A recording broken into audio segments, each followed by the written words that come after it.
Magandang umaga po sa inyo, mga kaibigan, mga ka-friends.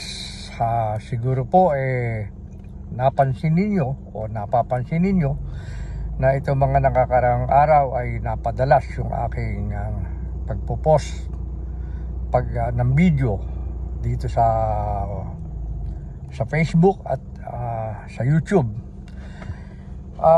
Kasi po nararamdaman ko po talaga na malapit na ang araw, ang napakadakilang araw na si Yahushua ay isusugo ng ating Amang Yahuwah para salubungin ang lahat ng kanyang mga lingkod na isasama niya. Alam ko po na itong mga ganitong klase ng video na may kinalaman sa mga salita ng Diyos, mga isyong espiritual, hindi po ito gaanong pinapansin ng mga tao. At ang katunayan, itong mismong aking video, ilan lang ang nakakapanood nito at nakikinig. Pero alam ko po na pag dumating yung araw ng rapture, kung saan ang mga taong ililigtas ng ating pong Panginoong Yahushua at yung mga taong mga nangamatay na nasa libingan na, yung kanyang mga ililigtas ay bubuhayin muli.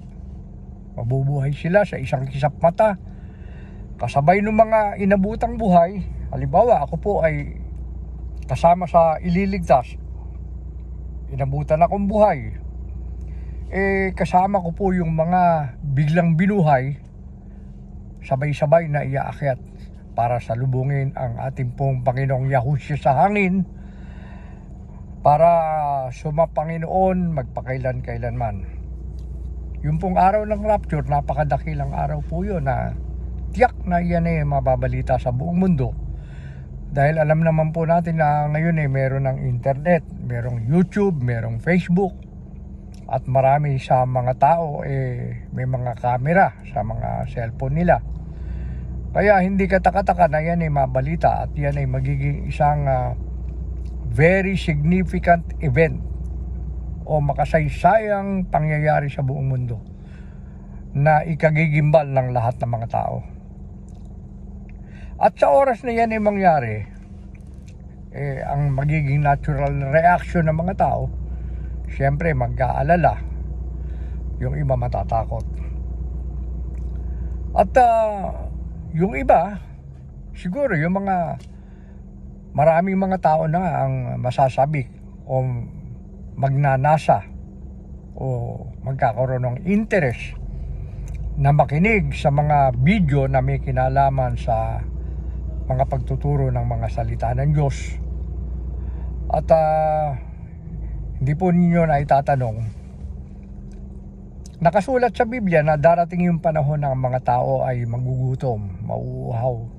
Hindi sa mga literal na pagkain o inumin, kundi sa mga salita ng Diyos.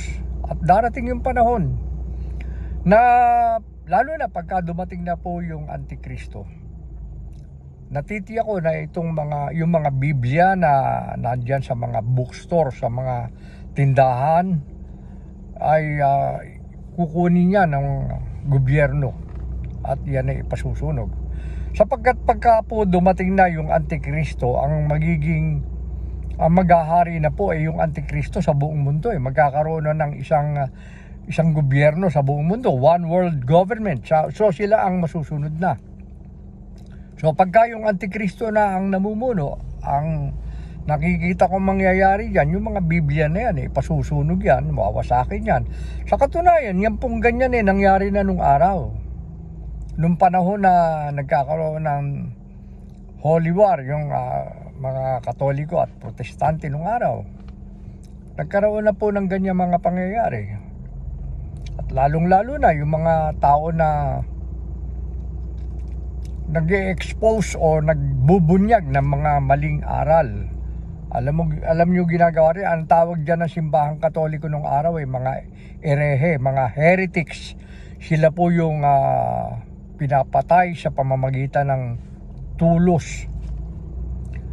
Yan po ay mangyayari lalong matindi pagdating ng panahon ng 7 years tribulation o sa panahon ng kapighatian, 7 taon ng kapighatian, dahil sinasabi rin naman sa Biblia at ang description ng Biblia, yung mga mangyayaring mga kapighatian sa araw na yon, yung mga kalamidad, yung mga salot na darating sa sanlibutan, yung mga pandemya, iba't ibang mga kasawi ang mararanasan ng tao, mga kapighatian, hindi pa nangyari kailanman at hindi pa naranasan ng kahit sino mang tao dito sa mundo, buhat ng ang mundo ay maging mundo. Kaya nga, sa araw na pagka yung mga tao, halimbawa po kayo naiwanan sa rapture, hindi kayo nakasama doon sa mga ililigtas, ang mangyayari po sa inyo, daranas kayo ng hindi lang matinding pag-uusig, kundi matinding hirap, matinding pagdurusa, matinding kapighatian. At ang mangyayari sa mga iba, sa maraming makararanas ng ganyan na magagalit sa Diyos, magre-rebelde, mumurahin pa ang Diyos. Imbis na magsisi sa mga kasalanan, magbalik loob sa Diyos, at lubos na kilalanin si Kristo Yahushua bilang tangi at nag-iisang tagapagligtas, ang mangyayari sa tao, hindi na magsisisi, magagalit na. Kaya lalong hindi sila maliligtas. Yan po ang napakatinding panganib. At marami sa mga tao ay tatanggap ng tinatawag na mark of the beast o yung tatak ng halimaw. Yan ang huwag na huwag po ninyong gagawin, kasi po pagka yan ginawa ninyo, tumanggap kayo ng tatak ng halimaw, inalis na po ninyo yung inyong tsansa o yung inyong pagkakataon na maligtas. Huwag po ninyong gagawin yan, kundi ang manapa, kung ano man yung hirap, ano man yung pagdurusa na mararanasan ninyo kapag dumating yung ganung panahon, pagtiisan po ninyo ng lubos. Manalangin kayo sa Diyos, lumapit kayo, magsisi sa mga kasalanan, lubos na ilagak ang ating pananampalataya at pag-asa na si Kristo Yahushua lang ang tanging makapagliligtas sa atin. Wala na pong iba. Doon mayroon pa tayong pagkakataong maligtas. Sabi ng Biblia, ang magtitiis hanggang sa wakas ay siyang maliligtas. Uulitin ko po ang sinabi ng Biblia. Ang magtitiis hanggang sa wakas ay siyang maliligtas. Sobrang pagtitiis ang ating dapat na gawin sa panahon na yon. Mararanasan ng mga tao ang matitinding hirap, kapighatian, matitinding hapis. Kaya ang tao ay dapat lubos na magtiis sa tulong at awa ng ating pong dakilang Amang Yahuwah. Pagka po tayo ay nakapagtiis, nakapanindigan at nakapanghawak sa mga salita ng Diyos, sumampalatayang lubos sa ating pong Amang Yahuwah, at sumampalataya tayong lubos ng ating tanging tagapagligtas at tagapamagitan sa ating pong Amang Yahuwah ay si Yahushua Kristo lang. Doon mayroon po tayong pag-asang maligtas. Kaya po, alisin po natin sa ating puso't isipan. Huwag po nating ini-entertain yung anumang idea na merong isang taong mahalagang tao sa mundo na dapat nating kilalanin. Wala po niyan. Si Kristo lang yun. Pag po merong iba, huwag po ninyong kilalanin. Yung iba nagpapakilalang, yung mga ibang mga tao, meron silang kinikilalang pinakamahalagang tao sa mundo na dapat silang magpasakop ng buong buo. Mali po yun. Isang kahibangan po yan, isang malaking pagkakamali. Paulit-ulit po na ibinabala ng mga salita ng Diyos na huwag tayong padaraya kahit kanino. Ingatan ninyo na huwag kayong madaya ninuman. Babala po yan na nakasulat sa Biblia, kaya po yan napasulat ng paulit-ulit para tayo mag-iingat. Ang Diyos hindi naman tayo basta parurusahan kung nagkasala tayo. Bibigyan muna tayo ng paalala, ng babala. Ngayon, choice na ninyo yun. Kung hindi nyo pinahalagahan yung babala, yung paalala, hindi nyo pinansin, yun po ang choice ninyo. Kayo na po ang magdadala nun. At yun na ang magiging kapahamakan ninyo. Kaya nga, paulit-ulit kong ipinopos ito kahit ilan lang ang makapakinig. Ang mahalaga, merong matauhan. At ang mahalaga, makabuo tayo ng matibay na relasyon sa ating pong Amang Yahuwah. Meron pang panahon na natitira pero kukonting-kukonti na lamang po. Maiksing-maiksi na lang. Alam na alam ko at nararamdaman ko, malapit nang isugo ng ating pong Amang Yahuwah, ang ating pong Panginoong Yahushua. Kaya sana itong mga nalalabi pang panahon, samantalahin ninyo. Samantalahin po ninyo. Kailan po ninyo gagawin na alamin yung kalooban ng Diyos? Kailan po kayo lalapit sa Kanya? Pag huli na ang lahat.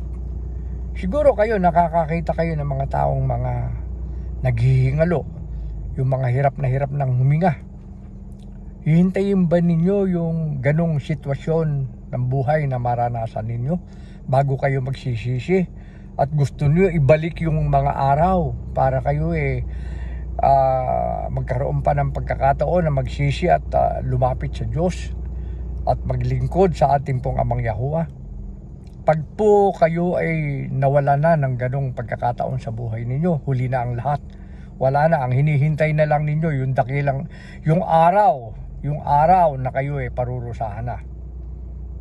Ang parusa hindi naman nakalagay sa Biblia na isang araw, 2 araw lang kayong parurusahan. Hindi po ganoon ang nakalagay. Ang nakalagay sa Biblia, parurusahan yung mga parurusahan ng Diyos, magpakailan-kailanman. Walang kapahingahan, araw at gabi, magpakailan-kailanman. Yan ang nakalagay sa Biblia.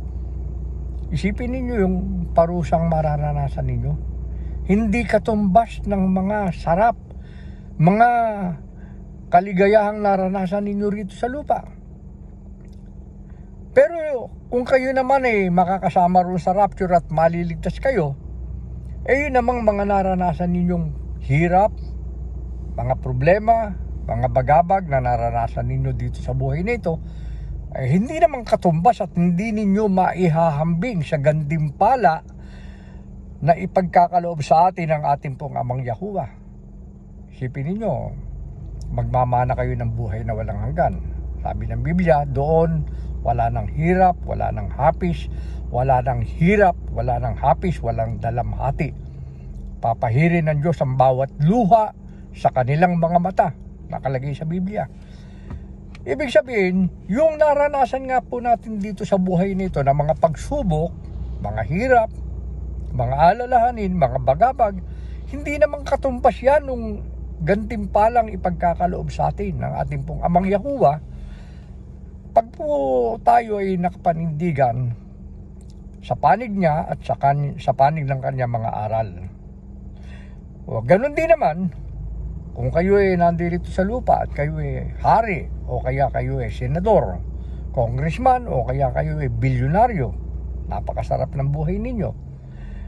Masayang masaya kayong namumuhay. Pero lahat ng yan may katapusan.